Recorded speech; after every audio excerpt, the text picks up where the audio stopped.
Bonsoir tout le monde, bienvenue à la séance ordinaire de la municipalité Saint-Maxime-du-Mont-Louis, la séance du 5 juillet 2023. Donc, on a presque tout le monde est présent. Il y a Renaud qui est absent, donc on a quand même quorum. Donc, on ouvre la séance. Donc, au point 1, ça va être l'adoption. Ça prendrait-tu un proposeur pour ouvrir? Non, pas besoin. Adoption de l'ordre du jour. Donc, au point 1, ce sera l'ordre du jour. 2, adoption des procès-verbaux. En 2.1, ce sera le procès-verbal de la séance du 7 juin 2023. Et 2.2, le procès-verbal de la séance extraordinaire du 21 juin 2023. En 3, dans l'administration générale et gestion financière, ce sera l'acceptation des dépenses en 3.1. 4, voirie et hygiène du milieu. En 4.1, on aura le renouvellement mécanique, station de pompage des eaux usées. 4.2 de la FQM, études hydrogéologiques pour les puits de Gros-Morne et Mont-Louis. 4.3, chemin des côtes, réutilisation de l'asphalte résiduel offerte. 5, urbanisme et développement. En 5.1, ce sera le rapport mensuel des permis municipaux. 5.2, la demande de la table des préfets de la MRC de la Gaspésie. En 6, sécurité civile et publique. 6.1, le PAFFSR, convention d'aide d'achat des radars. En 7, en loisirs et vie communautaire, 7.1, le projet de parc intergénérationnel. 8, demande et correspondance, on a des demandes de 8.1 de la maison l'essentiel, la fête des voisins. 8.2, finissant de l'école Saint-Maxime, diffusion. En 9, rapport des représentants municipaux. 10, période de questions. Et 11, levée de la séance. Donc, ça va prendre un proposeur pour accepter l'ordre du jour.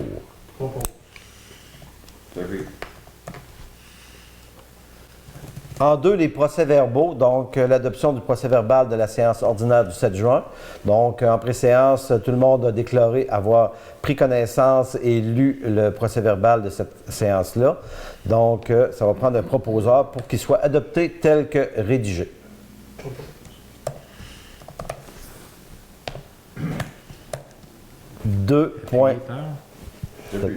Stéphane. Merci. En 2.2, ben, c'est l'adoption du procès-verbal de la séance extraordinaire, celle du 21 juin 2023. Donc, là aussi, tous les membres ont déclaré avoir lu le procès-verbal en pré-séance. Donc, ça va prendre un proposeur pour l'adopter tel que rédigé. Bravo. Et Marc. Ah oui. 3. L'acceptation des dépenses. Donc, les dépenses ont été présentées aux membres du conseil lors de la préséance et même avant. On les reçoit un peu avant. Danny, notre directeur général, greffier trésorier, nous certifie que la municipalité a les crédits suffisants pour payer ces dépenses-là. Donc, les dépenses sont les suivantes. Compte à payer pour un total général de 34 350 et 64. Les paiements par dépôt direct pour un total général de 45 418 et 5. Compte payé pour un total général de 13 589 et 43. Donc, le conseil municipal approuve la liste des dépenses suivantes et ça va prendre un proposeur. Bravo.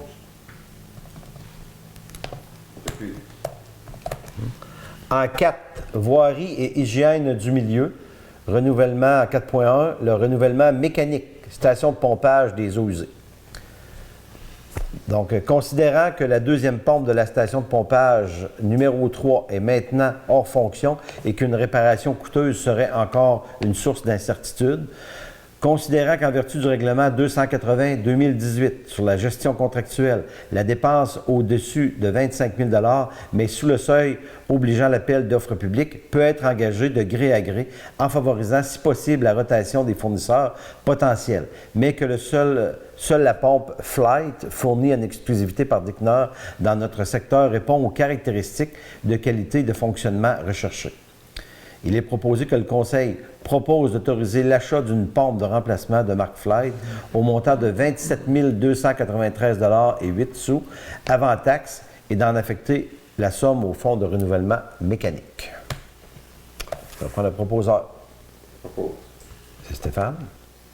Oui. Vincent. 4.2. Fédération québécoise de municipalités, ce qu'on appelle FQM, études hydrogéologiques pour les puits de Gros-Morne et Mont-Louis. Considérant que la programmation TEC prévoit des dépenses en priorité 1 pour nos sources d'eau potable, incluant l'implantation d'un second puits à Gros-Morne, ainsi que la réhabilitation d'un puits à Mont-Louis, alors qu'une étude hydrogéologique sera nécessaire. Il est proposé que le Conseil mandate le service d'ingénierie de la FQM pour rédiger et superviser un appel d'offres pour une étude hydrogéologique afin de couvrir en priorité le secteur de Gros-Morne, mais possiblement le secteur de Mont-Louis en même temps, du même travail. Propos. J'appuie. Tim et... 4.3, chemin des côtes, réutilisation de l'asphalte résiduel offerte. Donc, vous savez qu'à l'Anse-Pleureuse, sont en train de refaire un pont parallèle pour faire le pont, le vrai pont là, au complet. Donc, ils vont enlever l'asphalte au complet. Il va y avoir plusieurs tonnes qui vont être enlevées.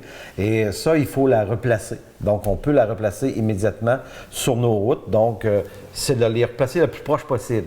Donc, on va profiter de ces résidus d'asphalte-là pour les refaire le chemin des côtes entre Mont-Louis et l'Anse-Pleureuse. Donc, à partir du milieu de la côte, on pense qu'on devrait faire 800-900 mètres à peu près de route là, qui va être... Pour visualiser, ça permettrait de répondre aux Oui. problèmes de chaussée qu'on a eu boiteuses Oui. à cause de l'autobus. Ça va me permettre d'aller jusqu'à la virée d'autobus approximativement. On est vraiment bien. Ça nous permet vraiment ce secteur prioritaire-là. Puis, elle nous est fournie gratuitement. Fait que ce soir, l'autorisation qui était nécessaire, c'était la proposition que j'ai pas par écrit, mais qui était de recevoir ces résidus-là en quantité qui seront disponibles. Et ça, on va le savoir avec les travaux. On peut pas le savoir d'avance, mais aussitôt sont disponibles. Ça va être faire comme, je pense, en 2019, on avait eu à Mont-Louis, sur le chemin de la rivière à Mont-Louis. Donc, on va avoir sur le chemin des côtes le résidu d'asphalte.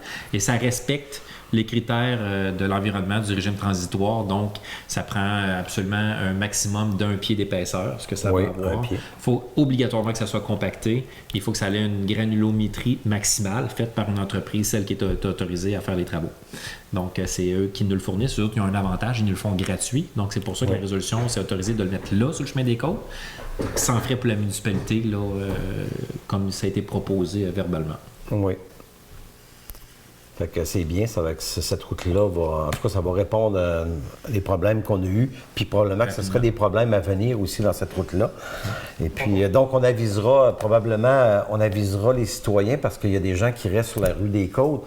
Fait que la journée que ça va se faire, je ne sais pas si l'étendage, le compactage va se faire dans une seule journée ou dans quelques jours. On verra. Fait qu'on avisera à Avant que l'avance. je parte en vacances, c'était ciblé pour le 10 juillet dans la semaine du 10, la semaine prochaine. Ça Ça s'en se vient peut que ce vite. soit la semaine prochaine. OK. Qui est proposé par Il y a Tim. Tim qui avait proposé, oui. Daniel. Merci. Ça, c'était 4.3. 5, urbanisme, développement. Rapport des permis municipaux. Donc, l'inspecteur municipal, Éric Darèche, a le pouvoir d'autoriser et de certifier les demandes de permis incluant des opérations cadastrales et projets de lotissement dans la municipalité. Donc, le conseil, on a pris connaissance des demandes de permis dans le dernier mois et tout est conforme. Donc, on en accepte le dépôt. Ça va prendre le proposeur. Stéphane? Oui. Vincent. 5.2, la demande de la table des préfets des MRC de la Gaspésie. Ça concerne surtout, je vais le lire les considérants, mais ça concerne les programmes FAIR. Donc, c'est avec ce montant d'argent-là qu'on on embauchait un employé d'été en surplus pour nos travaux. Fait que je vais vous lire les considérants. Donc, le programme de fonds d'aide aux initiatives régionales FAIR a pris fin le 31 mars 2023. La promesse électorale de la CAQ d'investir dans la vitalisation des noyaux villageois au Québec, considérant aussi l'abolition du FER et conséquemment du volet 4 qui visait à appuyer les municipalités locales dans les travaux liés au développement et à l'amélioration, au maintien des infrastructures récréotouristiques, on n'avait pas pu avoir ce programme-là encore cette année, considérant que ce volet offrait la possibilité aux municipalités de toute taille d'effectuer des travaux d'amélioration de leurs infrastructures de proximité utilisées par les touristes, autant par les touristes que la population locale, considérant que le programme était utilisé par l'ensemble des municipalités de la Gaspésie, qu'il représentait une contribution essentielle à la vitalité des territoires, et ce même si les montants étaient, somme toute, raisonnables. Donc, il est proposé que le Conseil municipal de Saint-Maxime-du-Mont-Louis demande au gouvernement du Québec d'offrir aux municipalités de la Gaspésie un programme visant à appuyer les municipalités locales dans la réalisation des travaux liés au développement, à l'amélioration et au maintien des infrastructures touristiques.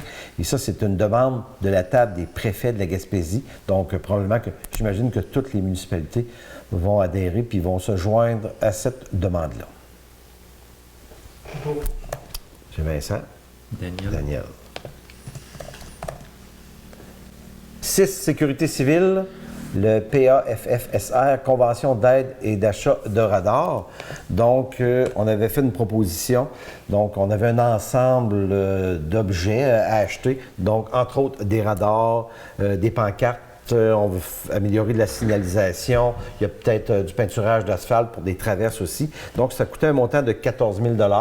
Donc, ça a été accepté. Donc, le financement, on reçoit 80 % de ce financement-là. Le reste va être par la municipalité. Donc, c'est pour accepter là, d'aller de l'avant avec ce projet-là. C'est qu'on a, juste considérant une dernière chose, Oui. qu'on avait adopté une résolution en séance extraordinaire. On n'avait pas eu la lettre encore au mois de juin en séance extraordinaire qui n'a pas été diffusée. Puis le conseil était d'accord pour dépenser, quitte à ne pas être admissible à l'aide financière. On voulait pas. Le MTQ, c'est depuis le mois de janvier qu'il ne donnait pas de réponse. Fait qu'il avait accepté qu'on dépense, outre les radars, parce que les radars, c'était 10 000 $ sur les 17 000 d'investissement. Ouais. Mais pour le reste, on allait de l'avant avec la dépense. D'ailleurs, la commande a été préparée. Mais heureusement, on a eu la réponse, fait que ça va être admissible. Tant mieux. Tout est admissible. Ouais. Oui, fait qu'on avait à peu près 17 000 investissements pour un 14 000, je fais un chiffron d'aide financière. Ouais. Puis que là, ce soir, il faut nous autoriser, moi et toi, le maire, pour signer la convention d'aide et m'autoriser à passer la commande pour les radars parce que la résolution, elle a passé en séance extraordinaire, c'était pour le reste et pas pour les radars. Donc, fait que ça va nous coûter à peu près à la municipalité environ 3 000 $, tout ce montant-là, pour améliorer la sécurité routière, la prévention des radars. C'était en partie suite à toute pas la problématique, puis à la demande de contrôler la vitesse sur la rue de l'Église, on s'en rappellera. Puis on voulait mettre des radars de vitesse, des radars pédagogiques qui affichent la vitesse, mais qui prennent des données aussi.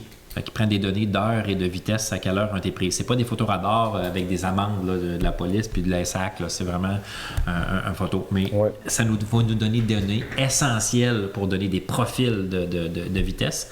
On en met un dans chaque village. On va les mettre à des endroits stratégiques. Ils vont pouvoir être déplacés. Si on peut les enlever du poteau, sont solaires, ils peuvent être replacés à un autre endroit stratégique. Donc, on est vraiment heureux d'avoir eu ce montant-là aujourd'hui. Mais c'est pour dire que là, avec la résolution d'aujourd'hui, on va pouvoir placer la commande. Fait que d'ici la fin de l'été, on va voir tout ça s'installer normalement. Il n'y a pas juste les radars, là, il y a aussi les pancartes. Oui. À la place, chaque côté de la route, dans le milieu de la route, pour inciter les véhicules à ralentir. Exact. Fait qu'on avait des pancartes de plus. On avait au moins 6 pet zones de plus. Avec beaucoup de balises aussi sur le côté de la route parce qu'on avait des balises aussi pour les côtés de route, les côtés qui virent aussi avec la garnotte, là, qu'on voulait sécuriser ces virages-là. Puis surtout la traverse piétonnière à l'école et le Chester qui était problématique, le stationnement qui se faisait sur ce bout de rue-là, ça a été rapporté fréquemment récemment. Fait que ça aussi, c'était inclus dans la demande qu'on avait faite. Puis là, ça va être fait. Fait que on prend un proposeur. Propos. Marc. J'appuie. Daniel. On est rendu au point 7, loisirs et vie communautaire. 7.1, projet de parc intergénérationnel. Donc, ce qui a été décidé, j'ai pris des petites notes rapidement, c'est qu'on va aller de l'avant avec le projet parce qu'on ne l'avait pas officialisé encore là, par résolution. Fait que ce qu'on a décidé, c'est qu'on va j'ai pris des notes, mais j'ai pas toutes pris des notes qu'on a discutées, là. Puis il n'y a rien de rajouté là, mais que ça va être conditionnel avec les assurances, où est-ce qu'on va installer ça, on va regarder le lieu, où est-ce que ça va se faire.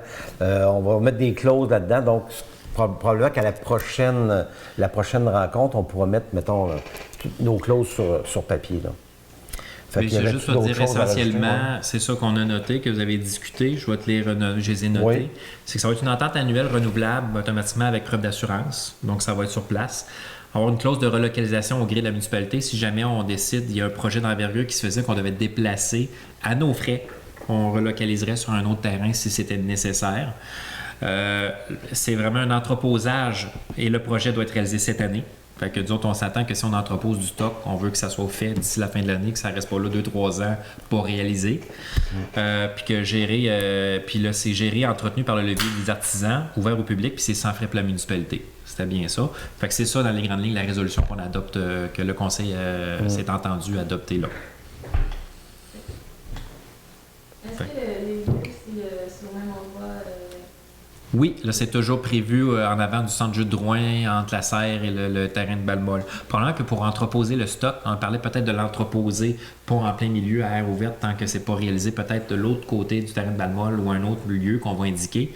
Mais quand ça va être le temps de réaliser, à ce moment-là, oui, pour le moment, c'est toujours ce terrain-là. Vous êtes garanti qu'on autorise, qu'on va vous autoriser un bout de terrain par entente. Quand vous aurez du matériel à apporter, j'imagine que vous allez en avoir bientôt. On pourra regarder ça dans les prochaines semaines ou l'entreposer.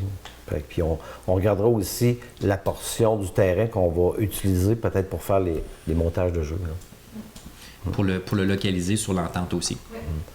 Puis je sais aussi que le 13 juillet, vous avez réservé le centre Jules Drouin pour donner une séance d'information sur ce que ça allait être, ouvert à la population, un peu pour en discuter. Donc, on relance le 13 juillet au centre Jules Drouin. Je ne sais pas c'est quelle heure, peut-être 7h? 18h30, OK. Fait que la population est invitée aux discussions. Proposeur. Stéphane?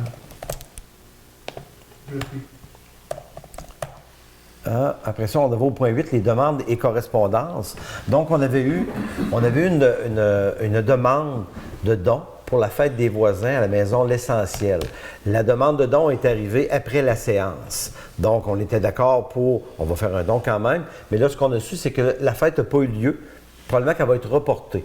Fait que là, on ne fait pas de don s'il n'y a pas de fête comme ça, mais on lance un message à l'organisme que si la fête a lieu au mois d'août, qu'il refasse une demande de don, puis on va acquiescer à la demande. Surtout de faire attention à ce que la demande soit reçue avant la séance. Ouais. On passe le message, là, que ce soit peu importe le coordonnateur ou le CA. Moi, je voulais juste qu'on a discuté avec Vincent, qui est notre représentant à la Maison L'Essentiel, qu'on voulait, mais qu'on l'avait vraiment reçu après. On a un calendrier des séances qui est connu. Il ne faut peut-être juste pas la manquer. Fait que la prochaine va être au début août. Fait que s'il y a une demande de don, il faut que ça soit un peu avant ça. Donc, est-ce qu'on passe à une résolution pour accepter? Non, pas parce que là, il n'y a pas eu de demande. On ne sait pas si la fête va avoir lieu. C'est ça. OK. Finissant de l'école Saint-Maxime, donc diffusion. On a discuté le mois dernier de ce qu'on allait faire. On voulait redonner un peu d'argent. On avait le choix de faire une publicité pour mettre dans un journal. Ça coûtait un montant X de 500 et quelques. Le conseil, on s'est mis d'accord pour dire qu'il y avait 7 finissants. Donc, on va prendre plutôt le montant, on va redonner 100 $ à chacun des finissants. Fait que c'est ce qu'on a décidé. Fait que c'est ce qu'on va faire. Puis on va contacter Télésoleil aussi, peut-être pour faire une petite photo, une petite capsule avec ça. Là, on va en discuter après. Donc, ce qui a été décidé, c'est que peu importe la provenance, les jeunes qui sont entre Rivière-à-Claude et Sainte-Madeleine, de Rivière-Madeleine, qui étaient dans les 7 finissants, vont recevoir un montant de 100 $. J'appuie. Merci. Donc, rapport des représentants municipaux en préséance. Vu que c'est la période estivale, il n'y a pas eu vraiment de rencontre des rapports de représentants municipaux. Et on s'annume au point 10 à la période de questions. Pas de questions. On n'avait pas de questions de demande par Internet. Ou... Je dirais autre chose, je pourrais souligner, c'est pas des rapports des représentants municipaux, mais nous, à la municipalité, on a quand même eu des interactions avec les citoyens ce mois-ci. Il y a eu aussi des interactions sur les réseaux sociaux. Je peux parler de la carrière, parce que c'est quand même assez marquant. Je pense qu'il y a quand même eu du placotage là-dessus. Mais c'est pour dire qu'au niveau de la carrière, pour les 3 fois, parce que je les compte sur mes doigts, pour les 3 fois qu'on a été interpellés par rapport à une problématique avec la carrière, on a intervenu là où on devait intervenir. On a intervenu, j'ai un suivi à faire avec une citoyenne, celle qui nous a appelé pour le bruit, le plus récent. Puis c'est supposé avoir été réglé. La première fois, ça avait été réglé, mais ils ont osé recommencer, comme n'importe quel récidiviste de la route peut recommencer. Nous autres, on a recommencé, on les a avisés. Évidemment, quand ça se produit à 4 heures du matin, on n'a pas d'employés qui travaillent à 4 heures du matin. Il faut appeler la police. C'est eux qui sont là pour appliquer la réglementation des nuisances. Les nuisances, comme le bruit, c'est la police. Toutefois, on s'est fait dire que la police a signalé aux citoyens, appelez la municipalité. Et là, non, mais on n'est pas plus content. Nous aussi, on fait affaire avec la police. La police est un peu, c'est un peu, je veux dire, on est un peu, on paye le service. Il y a une relation de service avec eux. Fait que, évidemment, des fois, il faut falloir leur reparler. C'est peut-être à cause du moyen de pression, c'est peut-être à cause du manque de personnel, c'est peut-être pour X raisons, parce qu'on sait que pour gérer la réglementation, la police tend, elle aussi, des fois, à vouloir se laver de certaines pressions, certaines tâches, puis dire, bien, la municipalité peut le faire. Oui, dans la loi, un inspecteur municipal ou la police peut émettre des amendes, peut intervenir, sauf que nous, on a la Haute-Gaspésie, on a une uniformisation de notre réglementation sur 5 règlements appliqués par la police. Une entente qu'on a. On a un document pour ça. Il faudra le rappeler. On a des discussions avec la police. Le maire les recontacte régulièrement. Il nous demande de le fournir. C'est quoi les points qu'on doit le soumettre de problématiques qu'on a, qu'on veut qu'il jette un coup d'œil. Oui. Ben moi, ça en était une pour dire la municipalité est avec vous, les citoyens, parce que ça me fâche, puis je veux que ça soit appliqué lorsque ça doit être appliqué. Puis c'est pas vrai que la municipalité n'a rien fait, puis que donc, je dirais même qu'il y a eu, même si la plainte n'a pas été logée à la municipalité, on était au courant aussi qu'il y a des problèmes d'insalubrité, qu'il manquait peut-être de toilettes, qu'il y a du papier de toilette puis de la M sur le bord de la rivière. Ben, tu sais, on l'a su, on s'est pas gêné. L'inspecteur est allé prendre des photos, le propriétaire de Monsterling est avisé, puis on était voir, il n'y avait pas de toilette chimique. Fait que c'est peut-être du monde de passage qui vont sur le bord de la rivière, comme ça peut être les travailleurs. On n'a pas de preuve directe, mais il n'y avait pas de toilette. Fait que je vais juste vous dire le suivi de ça, que ça a été fait, il a été avisé, c'était supposé être réglé. Je vais juste vous dire que si vous avez encore des problématiques à 4 heures du matin, du bruit, on dit bien que c'est 7 heures le matin, avant 7 heures, vous appelez la police. Puis faites-nous le dire, parce on va les avertir. Mais c'est sûr que nous autres, on ne tolère pas plus que les citoyens, que ça ne soit pas respecté. Puis, mais je pense que quand ça a été fait et c'est avisé, je pense qu'ils ont la queue entre les deux jambes et qu'ils vont faire plus attention. Excusez-moi pour l'expression, mais c'est ça. Chaque année, au mois de janvier, la Sûreté du Québec nous envoie un document qui nous dit qu'est-ce qu'on veut faire surveiller sur notre territoire. Que ce soit des excès de vitesse, que ce soit de la violence, que ce soit... Peu importe. On veut faire surveiller certains secteurs ou certaines activités illicites. On envoie ça à chaque début d'année, mais quand il peut arriver d'autres choses de ponctuelles, comme on a eu aussi devant justement le restaurant de Chester, les gens se stationnent sur le trottoir dans la rue. Il y a des citoyens qui m'ont envoyé des photos. J'ai retourné ça à la Sûreté du Québec. Donc, j'ai envoyé des photos, mais là, je vais demander une rencontre avec le directeur et avec notre parrain, parce que depuis avril, on a un nouveau parrain et il y a eu un changement à la direction de la SQ. On va juste m'assurer que tout suit bien. Fait que cet été, je vais demander une rencontre. S'il faut, j'irai les rencontrer directement à Grande-Vallée.